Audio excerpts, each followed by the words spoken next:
نحمده ونصلي ونسلم على حبيبه الكريم أما بعد فأعوذ بالله من الشيطان الرجيم بسم الله الرحمن الرحيم يذل به كثيرا ويهدي به كثيرا آمنت بالله صدق الله المولانا العظيم وصدق رسوله النبي الكريم ونحن على ذلك من الشاهدين والشاكرين والحمد لله رب العالمين۔ آئیے ہم اور آپ مل کر کے اپنے آقا صلی اللہ علیہ وسلم کی بارگاہ میں محبتانہ انداز میں درود پاک پڑھیں۔ صلی اللہ علیہ نبی وآلہ صلاۃ و سلام علیک یا رسول اللہ صلی اللہ تعالی علیہ وسلم۔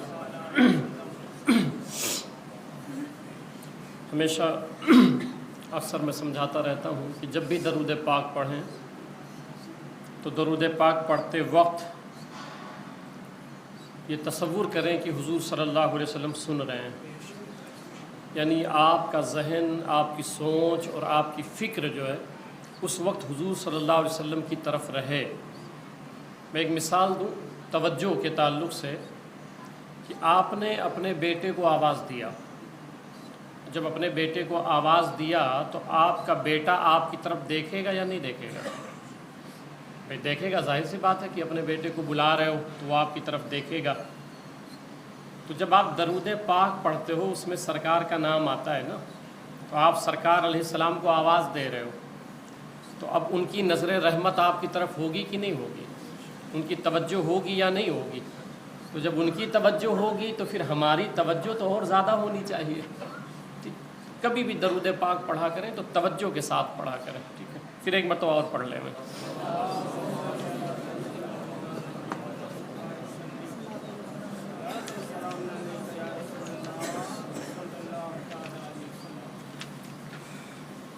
بات چل رہی تھی ایمان کے تعلق سے، یہ چھٹا جمعہ ہے۔ ایمان بہت اہم ہے۔ میں نے بتایا کہ عمل سے آدمی اچھا انسان تو بن سکتا ہے مگر مومن نہیں۔ ایمان ایک جدا شے ہے اور عمل ایک جدا شے ہے۔ عمل کریں آپ نیکیاں ملیں گی مگر عمل سے ایمان نہیں بنتا ہے۔ ایمان ہو تو عمل مقبول ہوتے ہیں۔ تو ایمان ایک جدا شے ہے، ایمان سب سے پہلے ہے، اس کے بعد نماز، روزے، حج، زکوٰۃ، یہ سارے اعمال ہیں۔ تو ایمان بچانا بہت ضروری ہے اس دور میں۔ اس پر میں کئی جمعہ سے تسلسل کے ساتھ گفتگو کر رہا ہوں۔ اس مسئلے کو سمجھیں کہ مسلمانوں میں فتنہ کہاں سے شروع ہوا اور مسلمان آپس میں ڈیوائیڈ کیسے ہو گئے۔ ایک دور تھا کہ سب متحد تھے مگر پھر آہستہ آہستہ آپس میں ٹکڑیوں میں بٹتے چلے گئے، اس کا فائدہ غیروں کو ہو رہا ہے۔ تو اس کی شروعات کہاں سے ہوئی؟ کیونکہ اکثر و بیشتر جو ہے جو پڑھے لکھے نہیں ہیں، تاریخ نہیں جانتے، وہ میرے بھائی اکثر یہ کہہ دیا کرتے ہیں کہ یہ بریلی شریف سے ہوا، مسلمانوں کو بانٹ دیا گیا، کافر بنا دیا گیا، مشرک بنا دیا گیا۔ میں نے آپ کو حوالے جات پیش کیے کہ سب سے پہلے فتنہ کہاں سے شروع ہوا، شرک کا الزام کہاں سے لگا؟ محمد بن عبد الوہاب نجدی نے لگایا۔ اس وقت تو اعلیٰ حضرت پیدا بھی نہیں ہوئے تھے، یعنی محمد بن عبد الوہاب نجدی کی جب وفات ہوئی ہے، یہ شخص انتقال کر گیا ہے، اس کے 66 سال کے بعد، 66 سال کے بعد اعلیٰ حضرت پیدا ہوئے ہیں۔ اور اس کا فتویٰ کیا تھا؟ یہ کہتا تھا کہ 600 سال تک، یعنی 5ویں اور 6ٹھی صدی ہجری سے لے کے 12ویں صدی ہجری تک، اس کا فتویٰ یہ تھا کہ سب کے سب مشرک ہیں۔ آپ مجھے سمجھائیے کہ یہ فتنہ مسلمانوں میں کس نے ڈالا؟ مسلمانوں کو مشرک، یہاں تک کہ 3 لاکھ مسلمانوں کو اس نے قتل کیا ہے، محمد بن عبد الوہاب نجدی نے۔ آپ ہسٹری پڑھ لیں، تاریخ پڑھ لیں، 3 لاکھ، حجاز، مکہ، مدینہ اور طائف کے ملا کر کے 3 لاکھ مسلمانوں کو اس نے قتل کیا ہے۔ کس نام پہ جانتے ہیں؟ کہتا تھا یہ سب کے سب مشرک ہیں، سب کے سب کافر ہیں، ان کی بیویاں ہمارے لیے حلال ہیں، ان کے مال و متاع ہمارے لیے حلال ہیں۔ تو اس وقت تو اعلیٰ حضرت پیدا بھی نہیں ہوئے تھے، 66 سال کے بعد اعلیٰ حضرت پیدا ہو رہے ہیں۔ اور اس نے 600 سال، صرف اپنے دور کے مسلمانوں کو نہیں، کہا 600 سال سے جتنے مسلمان آ رہے ہیں سب کے سب مشرک ہیں. تو اب مسلمانوں کو مشرک سب سے پہلے کس نے کہا ہے؟ اس بندے نے کہا ہے، جس پر میں نے حدیث پیش کی تھی کہ اللہ کے رسول صلی اللہ علیہ وسلم، اس پر ایک روایت اور پیش کر دیتا ہوں میں کہ حضور صلی اللہ علیہ وسلم کیا فرماتے ہیں؟ صحیح بخاری میں، انی فرط لکم وانا شہید علیکم وانی واللہ لانظر الی حوض الآن وانی اعطیت مفاتیح خزائن الارض او مفاتیح الارض وانی واللہ ما اخاف علیکم ان تشرکوا بعدی ولکن اخاف علیکم ان تنافسوا فیہا. یہ بخاری اور مسلم کی متفق علیہ حدیث ہے. حضور صلی اللہ علیہ وسلم فرماتے ہیں کہ بے شک میں تمہارے پیش رو اور تم پر گواہ ہوں، بے شک خدا کی قسم. سرکار کھڑے ہوئے تھے مدینہ شریف میں اور سرکار کیا فرماتے ہیں؟ بخاری مسلم ہے، سرکار فرماتے ہیں خدا کی قسم میں حوض کوثر کو دیکھ رہا ہوں. یہ تو فتنے آج ہوئے نا کہ یہ نہیں دیکھ سکتے وہ نہیں دیکھ سکتے، یہ بخاری اور مسلم ہے. سرکار فرماتے ہیں میں یہاں کھڑے ہو کے حوض کوثر کو دیکھ رہا ہوں. اور پھر آگے کیا فرمایا؟ ما اخاف علیکم ان تشرکوا بعدی، بخاری و مسلم متفق علیہ. سرکار فرماتے مجھے یہ ڈر نہیں ہے کہ میرے بعد تم لوگ شرک کرنے لگو گے، اس بات کا خوف نہیں ہے مجھے. اب سرکار تو یہ کہہ رہے ہیں کہ میرے بعد شرک نہیں کرو گے، اور پھر ایک بندہ کھڑے ہو کے کہتا ہے کہ 600 سال کے جتنے مسلمان گزرے ہیں سب مشرک ہیں. اور سرکار کہہ رہے ہیں کہ مجھے اس بات کا خوف ہی نہیں ہے کہ تم میرے بعد شرک کرو گے یا مشرک ہو جاؤ گے. اور اس بندے نے سب کو شرک کے نام پہ فتویٰ لگا کے 3 لاکھ مسلمانوں کو قتل کر ڈالا اور پھر قبضہ کر لیا. پھر یہ قابض ہو گیا. اب یہ فتنہ یہاں کیسے آیا؟ اچھا، اس شخص کے تھوڑے سے عقائد میں عرض کر دوں کہ اس بندے کے عقائد کیا تھے. محمد بن عبد الوہاب نجدی کے 2-3 عقیدے میں نے بیان کیے تھے. یہ کیا کہتا تھا کہ نعوذ باللہ من ذالک، کہتا تھا کہ چھڑی لیے رہتا تھا ہمیشہ چھڑی. تو کہتا تھا یہ جو چھڑی ہے نا، نعوذ باللہ، یہ حضور صلی اللہ علیہ وسلم سے بہتر ہے، یعنی اپنے ہاتھ میں چھڑی. اب ایک مسلمان اگر یہ کہتا ہے کہ میرے ہاتھ کی چھڑی حضرت محمد صلی اللہ علیہ وسلم سے بہتر ہے، تو ایسے شخص کو ہار پہنانا چاہیے. آپ بتائیں مجھے، ایسے شخص کے نام پہ جلسے کرنا چاہیے؟ یعنی اب اس کو بھی نہ کہا جائے کہ وہ گستاخ رسول ہے. آپ سوچیں ذرا، آپ سب تو حضور سے پیار کرتے ہو نا. آپ کا بیٹا اگر آپ کی بیوی یعنی اپنی والدہ کے تعلق سے بے ادبی کے الفاظ کہے تو آپ کو اپنے بیٹے پہ غصہ آ جاتا ہے کہ وہ آپ کی بیوی ہے. آپ کی ماں کو کوئی کہے تو آپ کو غصہ آ جاتا ہے کہ نہیں، میری ماں کی شان میں. میں نے کہتے سنے نا، یار تو مجھے مار دے مگر میری ماں کے بارے میں ایک لفظ نہیں بولنا، میں ماں کے بارے میں نہیں برداشت کر سکتا ہوں. یار جب آپ ماں کی بے ادبی نہیں برداشت کر سکتے ہیں تو ہماری ہزاروں مائیں مصطفیٰ کے قدموں پہ قربان، ساری مائیں ماں حضور صلی اللہ علیہ وسلم کے قدموں پہ قربان.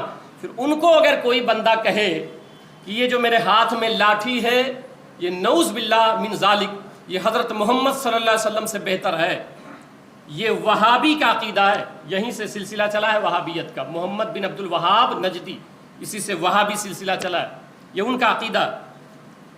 اور وہ کہتا کیا کہتا تھا؟ کیوں بہتر ہے؟ وجہ بھی بتایا. نعوذ باللہ، سوچیں آپ کیا کہتا تھا.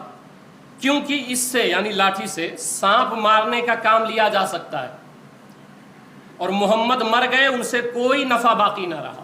نعوذ باللہ.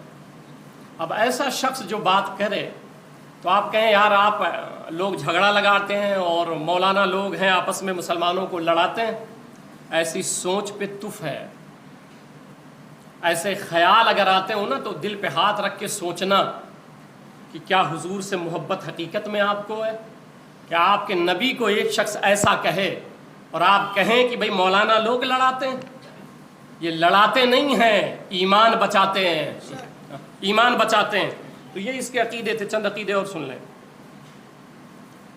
کہتا ہے کہ جو یا رسول اللہ کہتا ہو، آپ سب کہتے ہیں نا یا رسول اللہ یا نبی اللہ، یہ سب. اب آپ سنیں وہ کیا کہتا ہے. جو شخص کہے یا رسول اللہ تو ایسا شخص کافر ہے. جو یا رسول اللہ کہے وہ، یہ محمد بن عبد الوہاب نجدی کے عقائد بتا رہا ہوں. یہ پہلا فتنہ ہے جو عرب میں پیدا ہوا تھا. اعلیٰ حضرت پیدا بھی نہیں ہوئے ہیں, اعلیٰ حضرت تو 66 سال کے بعد پیدا ہو رہے ہیں, مگر یہ سارے مسلمانوں کو کافر بنا رہا ہے, مشرک بنا رہا ہے.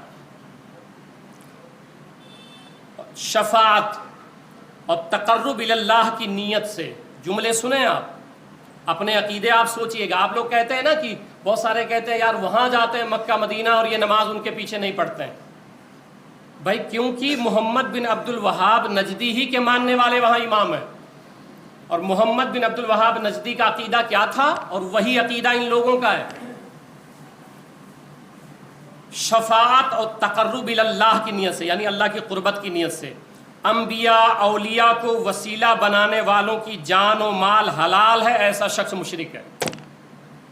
جو شخص یہ عقیدہ رکھے کہ حضور شفاعت کریں گے, اولیاء کرام کے وسیلے سے وہ دعا مانگے اللہ ان کے صدقے میں مجھے اپنا قرب عطا فرما دے, جو یہ عقیدہ رکھے ایسا شخص کافر ہے اور مشرک ہے.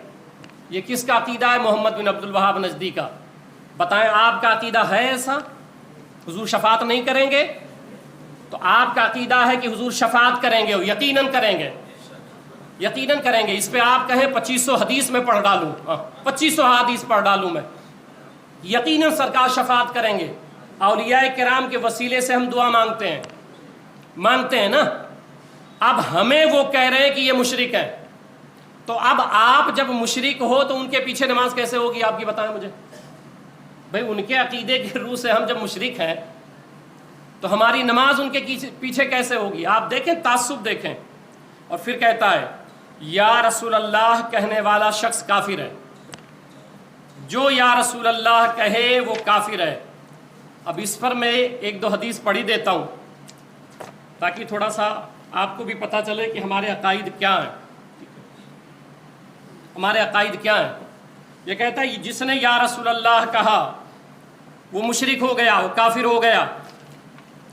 جبکہ حدیث شریف میں ہے, تفسیر در منصور امام جلال الدین سیوطی رحمۃ اللہ علیہ روایت کرتے ہیں حضرت جابر رضی اللہ تعالیٰ عنہ سے. بات سنیں, کہتے ہیں قال رسول اللہ صلی اللہ علیہ وسلم اذا کان یوم القیامت زفت الکعبۃ البیت الحرام الی قبری. ہم کہیں یا رسول اللہ یا الصلاۃ والسلام علیکہ یا رسول اللہ تو وہاں سے مشرک کے فتوے. اور جب قیامت ہوگی, حضرت جابر روایت کرتے ہیں کہ سرکار نے فرمایا جب قیامت آئے گی, قیامت قائم ہوگی تو خانہ کعبہ اپنی جگہ سے اٹھ کر کے در مصطفیٰ پہ آئے گا, حضور صلی اللہ علیہ وسلم کے در پہ آئے گا, گنبد خضرا کے پاس آئے گا, کعبہ آئے گا, اور آنے کے بعد وہاں کھڑا ہوگا کعبہ, اور کھڑے ہو کر کے کعبہ حضور صلی اللہ علیہ وسلم کی بارگاہ میں عرض کرے گا السلام علیکہ یا رسول اللہ, السلام علیکہ یا رسول اللہ. تو آپ کیا کہیں کہ کعبہ بھی بریلوی ہے, کعبہ بھی بریلوی ہے. میں اس پر آتا ہوں ابھی. اور یہی نہیں, جب سرکار ظاہری حیات میں تھے, افسوس ہوتا ہے, تف ہے ایسی سوچ پر. یا تو وہ عقیدے رکھو آپ جو اس نے کہا ہے, یا رسول اللہ کہنا شرک ہے. اور ہمارے یہاں تو یہ ہے کہ سنیں, حضرت جابر بن سمرہ بیان کرتے ہیں, جابر بن سمرہ کہ حضور صلی اللہ علیہ وسلم فرماتے ہیں قال رسول اللہ صلی اللہ علیہ وسلم انی لعارف حجرا بمکہ, رواہ مسلم و ترمذی, مسلم اور ترمذی کی حدیث صحیح ہے. سرکار نے فرمایا کہ لعارف حجرا بمکہ کان یسلم علی قبل ان ابعث انی لعارفہ الان. سرکار فرماتے ہیں جب میری بعثت ہوئی تھی تو ایک پتھر تھا جو مجھ کو کہتا تھا الصلاۃ والسلام علیکہ یا رسول اللہ. پتھر کہتا تھا, اب یہ میں حوالے پڑھ دے رہا ہوں, صحیح مسلم ہے. پتھر کہتا تھا الصلاۃ والسلام علیکہ یا رسول اللہ.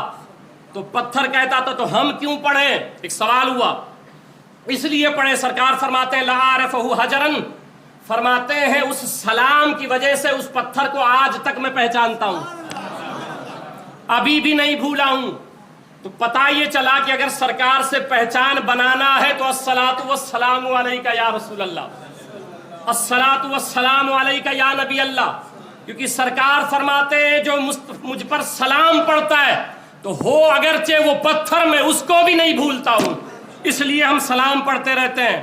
اور پھر ایک روایت اور سن لیں، حضرت علی کہتے ہیں، حضرت علی رضی اللہ تعالیٰ عنہ کہتے ہیں میں مکہ میں حضور صلی اللہ علیہ وسلم کے ساتھ تھا، تو کہتے ہیں فلا یمر بحجر ولا شجر، تو جب ہم ساتھ میں گزرتے تھے تو کوئی ایک درخت بھی ایسا نہیں تھا، کوئی پتھر ایسا نہیں تھا، الا قال السلام علیکہ یا رسول اللہ، کہتے کوئی ایک پتھر بھی ایسا نہ تھا، کوئی ایک درخت ایسا نہیں تھا جہاں سے سرکار گزرے آواز آتی تھی السلام علیکہ یا رسول اللہ۔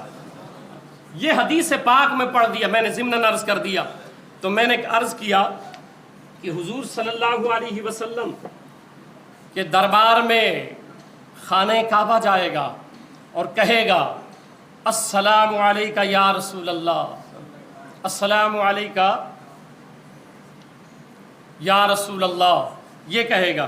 تو میں عرض کر رہا تھا وہ، اور یہاں عرض کر دوں اب ایک بات اور سن لیں، صحیح مسلم کی، آج لے ان کی پناہ، اعلیٰ حضرت فرماتے نا آج لے ان کی پناہ، آج مدد مانگ ان سے، پھر نہ مانیں گے قیامت میں اگر مان گیا۔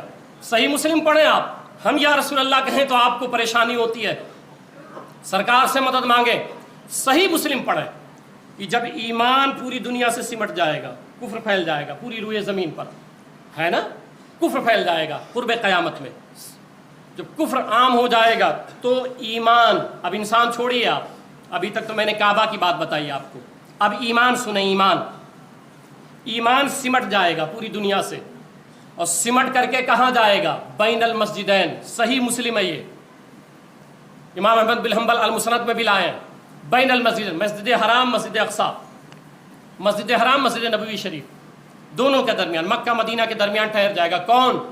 ایمان، یہ ذہن میں رکھیں۔ ایمان جا کے وہاں عرض کرے گا مولا ایک طرف تیرا گھر ہے، ایک طرف تیرے محبوب کا در ہے، اور میں ایمان ہوں، میں بچنا چاہتا ہوں۔ انسان تو چھوڑ دیں آپ، ہماری آپ کی بات ہی نہیں ہے، کہے گا مولا میں خود ایمان ہوں اور میں بچنا چاہتا ہوں، کفر پھیل رہا ہے، ایک طرف کعبہ ہے، ایک طرف تیرا محبوب کا روضہ ہے، میں کدھر جاؤں؟ اللہ فرمائے گا ایمان اگر تو بچنا چاہتا ہے تو میرے گھر کی طرف نہیں، مصطفیٰ کے در کی طرف چلی جا۔ تو ایمان کی حفاظت کعبہ میں نہیں، در مصطفیٰ پہ ہوتی ہے۔ اعلیٰ حضرت فرماتے ہیں بخدا خدا کا یہی ہے در، نہیں اور کوئی مفر مقر، جو وہاں سے ہو یہیں آ کے ہو، اور جو یہاں نہیں وہ وہاں نہیں۔ اس لیے حضور سے جڑ جائیں، آج لے ان کی پناہ، آج مدد مانگ ان سے، پھر نہ مانیں گے قیامت میں اگر مان گیا۔ پھر کے گلی گلی تباہ، ٹھوکریں سب کی کھائے کیوں، دل کو جو عقل دے خدا، تیری گلی سے جائے کیوں۔ تو یہ روایت میں نے عرض کر دی ضمناً، ایمان کی حفاظت بھی مدینہ میں ہونی ہے۔ محمد بن عبد الوہاب نزدی کہتا ہے کہ محمد کی قبر، مساجد اور ان کے ان کے آثار، اور کسی نبی یا ولی کی قبر، اور تمام، اب لفظ لکھا ہے مورتیوں، مزارات کو لکھا ہے اس نے، آپ سوچیں، تمام مورتیوں یعنی مزارات کا سفر کرنا شرک اکبر ہے۔ یعنی سرکار کے مزار کی طرف اگر یہ نیت کرتے ہیں کہ میں چلو سرکار کا روضہ دیکھوں گا، تو یہ شرک اکبر ہے، بڑا شرک ہے۔ اب آپ بتائیں ایسے شخص کے بارے میں بھی نہ بولا جائے۔ پھر لکھتا ہے آسمان کے نیچے جو لوگ ہیں وہ سب کے سب مشرک ہیں، اور جو مشرک کو قتل کرے وہ جنتی ہے۔ اپنے ماننے والوں کو کہتا تھا یہ سارے کے سارے مشرک ہیں، اور جو ان کو قتل کر دے۔ پھر لکھتا ہے، کہتا ہے رسول خدا مر کر مٹی میں مل گئے ہیں۔ وہابیوں کا یہ عقیدہ آج بھی ہے، آپ کوئی ملے تو آپ اس سے پوچھیں، آپ تو رفع الیدین اور آمین بالجر اسی پہ لڑے رہتے ہیں، عقیدے پہ بات کریں کبھی، آپ عقیدے پہ پوچھیں عقیدہ کیا ہے تمہارا۔ ان کے یہاں آج بھی یہ عقیدہ ہے۔ اور اچھا میں عرض کر دوں تو پہلے اس کو سن لیں، ان کے یہاں عقیدہ آج بھی یہی ہے کہ حضور صلی اللہ علیہ وسلم قبر میں سلامت نہیں ہے۔